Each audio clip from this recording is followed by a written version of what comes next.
My first question is to Manoj sir. You have played cops many a times. What makes Inspector Zende a different character, something that drew you in, and what was it special about doing this character? Since you have seen the film, you exactly know how it's different. But for your audience, I would say that everything which you have seen till now, in any police roles, whether it is mine or played by somebody else, this guy is completely 180-degree different. He's a middle class person, in love with his wife. Even after those many years, I have two little children, and dedicated to the job that he's given, but without any intensity. He's a team man. He doesn't believe that anything can be achieved without his teammates, and he lives with them and treats them equally. So I think is far more inclusive than any other roles that I have done. Not many must be knowing that Inspector Zende is actually based on a real life character called Inspector Madhukar Zende, who retired from the Mumbai Police as an assistant commissioner. Manoj sir, please tell me, what are the challenges of playing a real life character, that also a cop?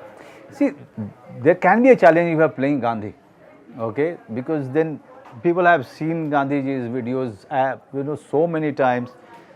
So for them to really see somebody else playing that role, at least that actor has to come very close to him in terms of the physicality.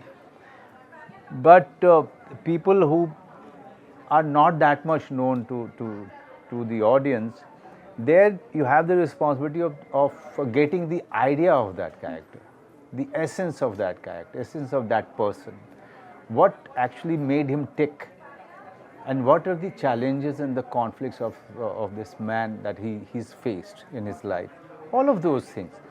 So you are not actually forced to really imitate him, rather you immerse yourself into the elements and the ideas of the person which is available.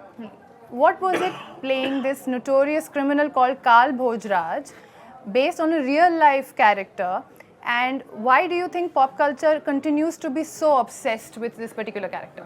So the exact opposite of what he said, where his character didn't have as many things out about him, whereas the character that the person that my character is based out, there's a lot out about him. You can watch his interviews.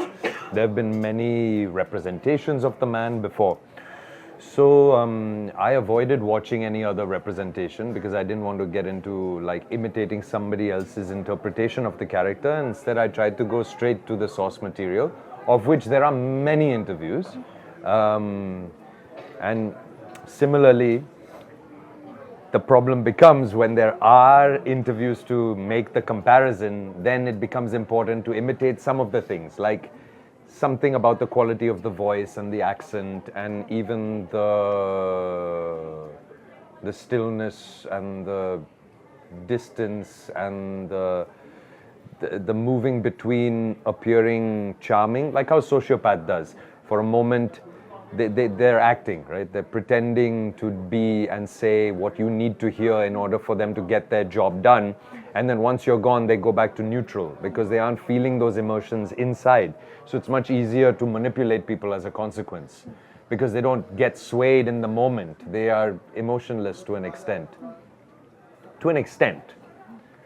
He's obviously very clearly a narcissist as well, very obsessed and with his appearance and his vanity and considers himself a gentleman, and so I watched those videos and I tried to see what I could learn and what I could add to the part. Chinmay, next one is for you. Why did you choose Inspector Zende as your first film as a director? I did not choose it. It happened on the way.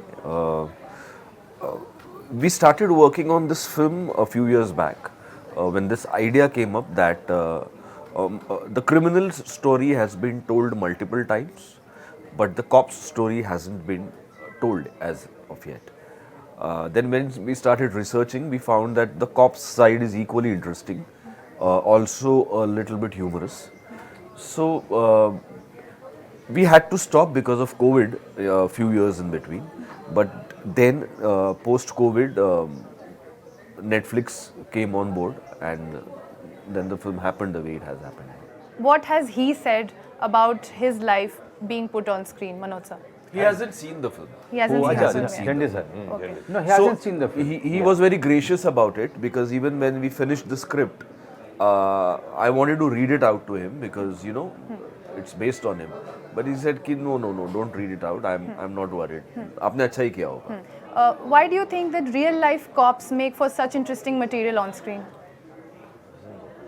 Well, because it's believable. First of all, you actually know that there is a guy who's done it. In reality, it all happened, and also somewhere you relate to the character on the screen far more because it's true. I think also people are obsessed with like why documentaries about solving murders and all of this kind of thing. It's True like crime stories. true Crime crime stories. stories. Yeah, there's a phrase, the fascination with the abomination. So it means like anything that seems unholy or strange or odd, or how can a person have done this, weirdly fascinates human beings, and it has since the beginning of time.